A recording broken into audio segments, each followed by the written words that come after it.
It's time I share my truth, my whole truth, and nothing but my truth. So help me, Father, Mother, God. Get your treats and your seats. Let the show begin.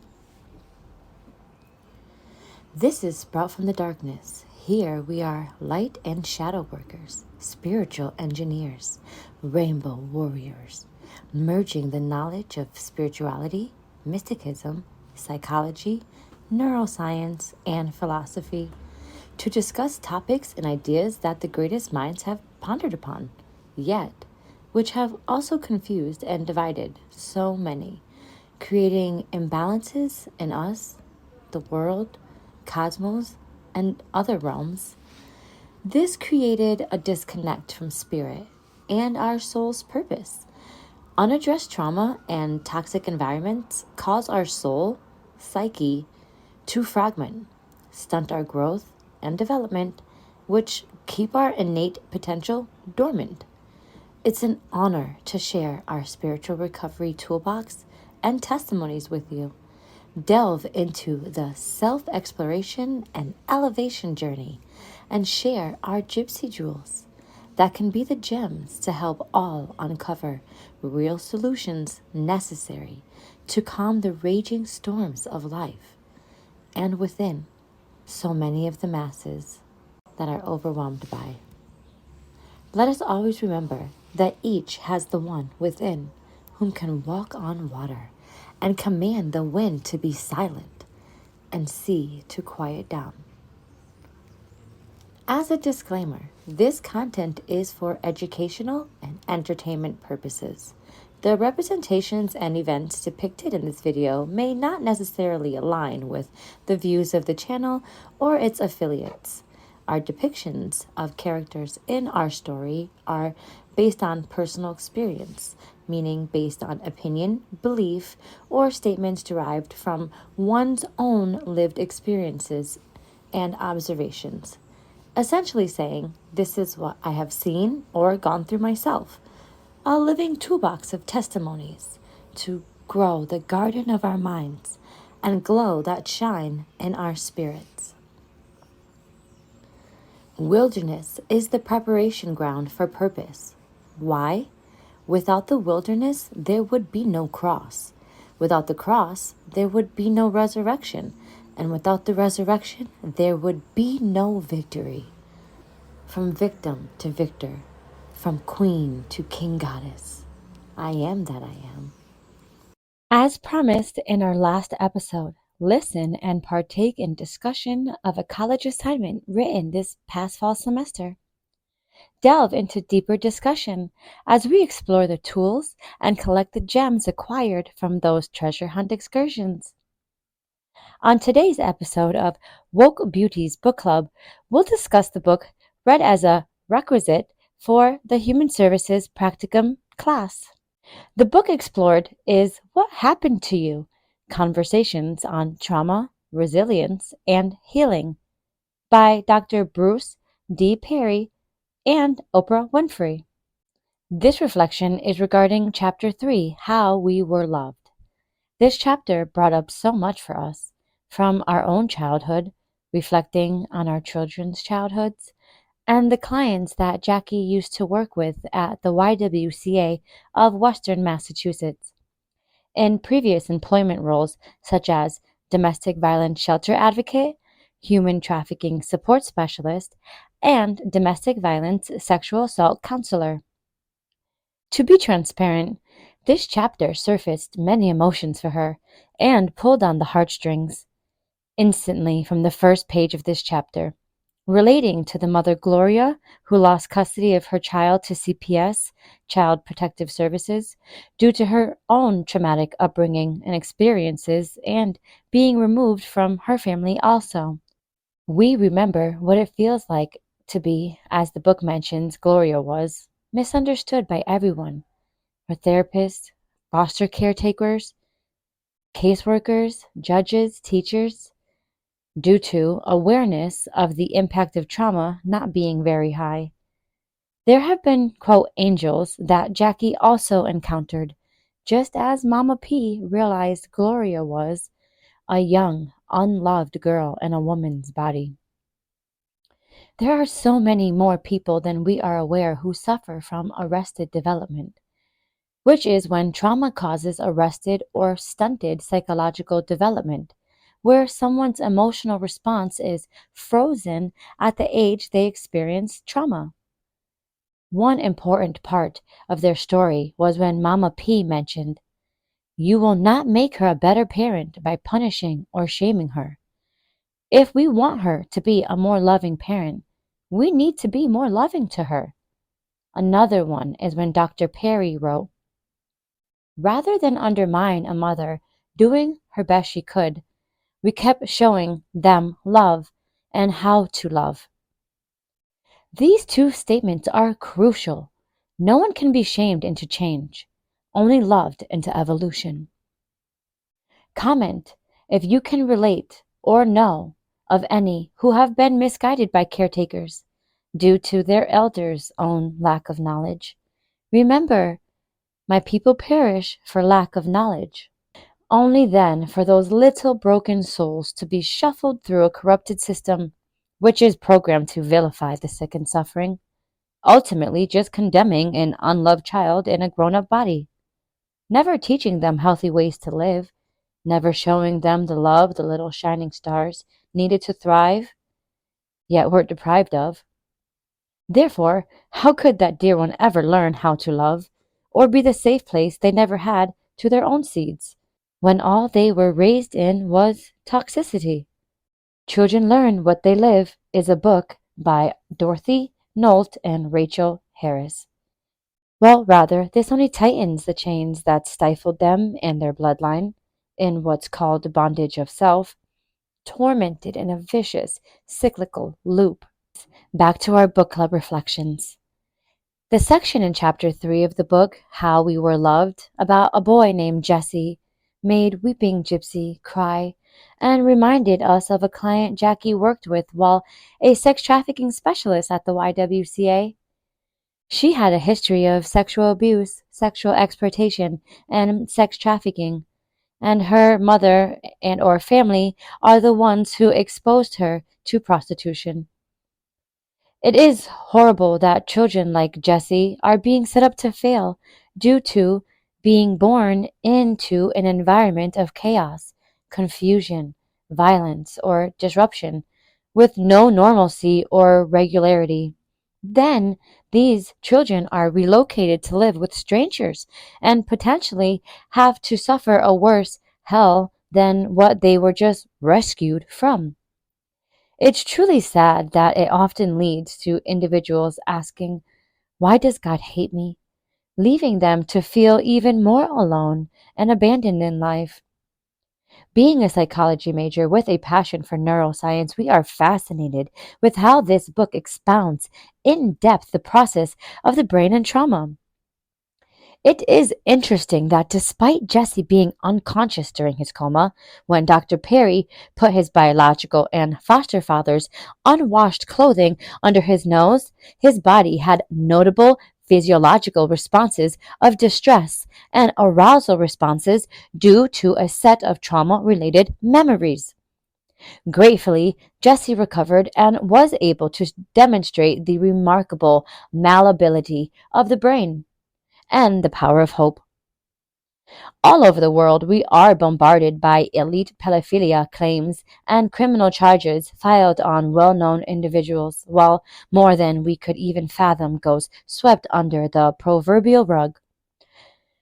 A quote from Rumi, "When someone beats a rug, the blows are not against the rug, but against the dust in it."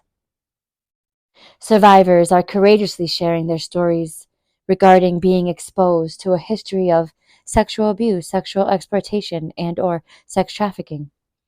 Chaos becomes a normalcy, and what would be considered disturbing to others is a regular part of everyday life to these warrior spirits, born into a war they don't remember enlisting into, searching for salvation while slowly adjusting to suffering a worse hell than what they just escaped from, eventually creating an emptiness so vast within that all they can ask is, "Why does God hate me?" never knowing this couldn't be further. from the truth. Comment below your reflection discussions, personal perspectives and point of views, and or respectful opinions. Back to our book club reflections. We couldn't agree more when Oprah mentioned this is why we need trauma-informed systems and why we need to move away from asking what is wrong with you to what happened to you. As stated on page 92, children's stress response systems adapt and become sensitized. It's like living with a minefield within your nervous system. At any moment, daily tasks and interactions can trigger explosive or impulsive reactions.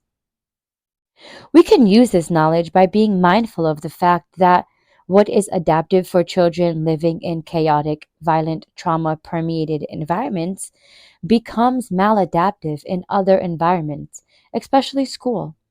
Which makes us think of a little boy who had disclosed abuse during Jackie's internship experience that we had reported, and the brief history of his home experiences disclosed by the director at the time of the incident when discussing it with her.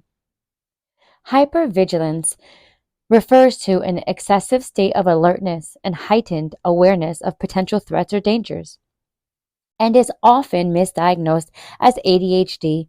And just like in Jackie's case as a child, resistance and defiance of alarm and fear are labeled with oppositional defiant disorder.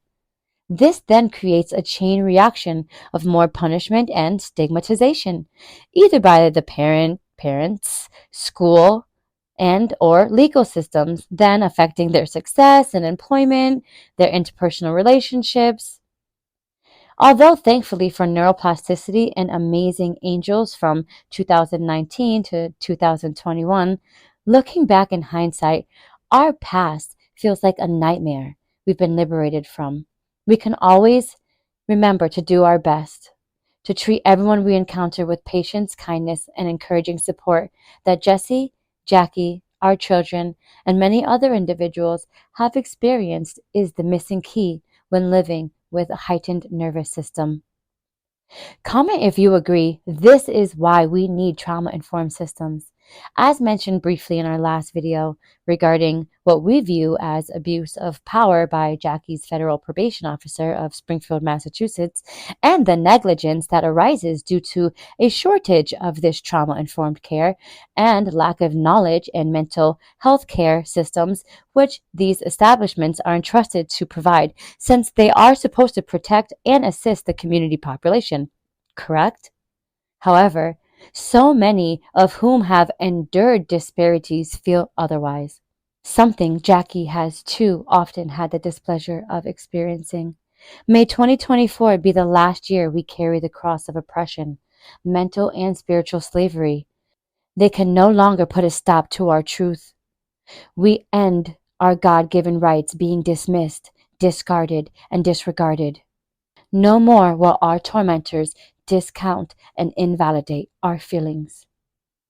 If you can resonate to what it feels like surviving in a state of hypervigilance, overwhelmed, drowning due to emotional dysregulation, as the body's trauma responses to being loosed of our shine before we are even able to defend or protect ourselves, adapting to survival techniques that in turn deem us unfit to societal standards and conditionings, dooming us to be misdiagnosed and misunderstood, labeled as a habitual offender, also known as a repeat offender or career criminal, and is someone who has been convicted of multiple crimes and is considered a danger to society. When again, let's be mindful of the fact that due to arrested development, these are hurting, unloved children of Father, Mother, God in grown-up bodies. Well, beloveds, rest assured, those naughty nannies' names are in the book of judgment, and with Anubis, their hearts weighed against the feather, on the scale of Ma'at, justice and balance will prevail. Is anyone else as fascinated with the amazing, powerful results that curate from psycho-spiritual therapy utilizing neuroplasticity?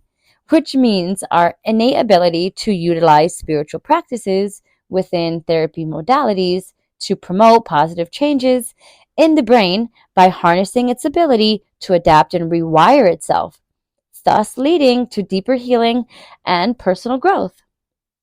Sproutlings, no matter the storm of life that attempts to uproot us, have faith with roots planted firmly in the divine spirit.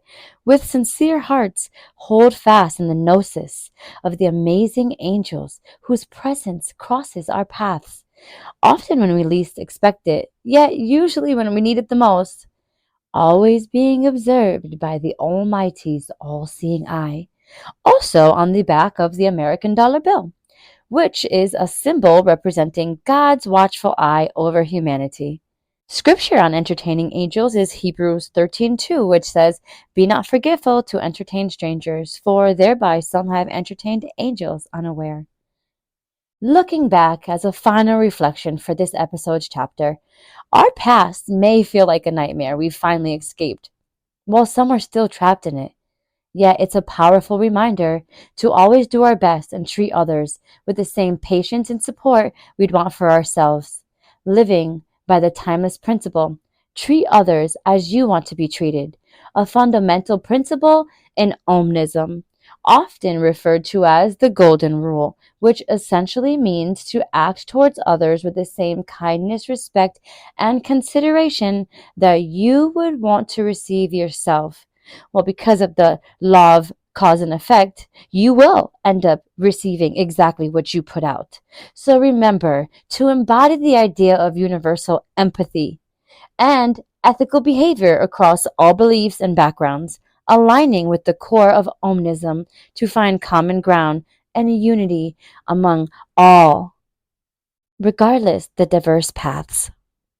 If you have any questions, comment them below. Or if you can relate, share a testimony. We respectfully ask for replies to be considerate and with a unity-based mindset. Any disrespectful or degrading remarks will be deleted and the account owner blocked and or banned. Remember, dear ones, we each have a spark within us, our inner flame that is the match that lights a fire upon the world. Unfortunately, we have been diminished and hidden for far too long. That is no more. Now, let's ignite one another, together ablaze, forging the way to the world to come, the new earth, the messianic age, millennial kingdom of the Christos age of enlightenment. As one, we will plant new seeds, and all will sprout from darkness. Similar to plants' mycelium process, which is often likened to collective consciousness due to its intricate network structure, where individual filaments connect and communicate with each other, allowing the entire network to respond to environmental changes as a unified entity. Similar to how a collective consciousness might operate across a group of individuals. In agricultural terms, this concept is sometimes referred to as a fungal mind or wood wide web. In our one life concept, it is sometimes referred to as the universal monadic mind or world wide web. Web weavers hand in hand with the great I am, by all that is, everything that was, and the great things soon to come. Holy, holy, holy, to the righteous one, Adonai.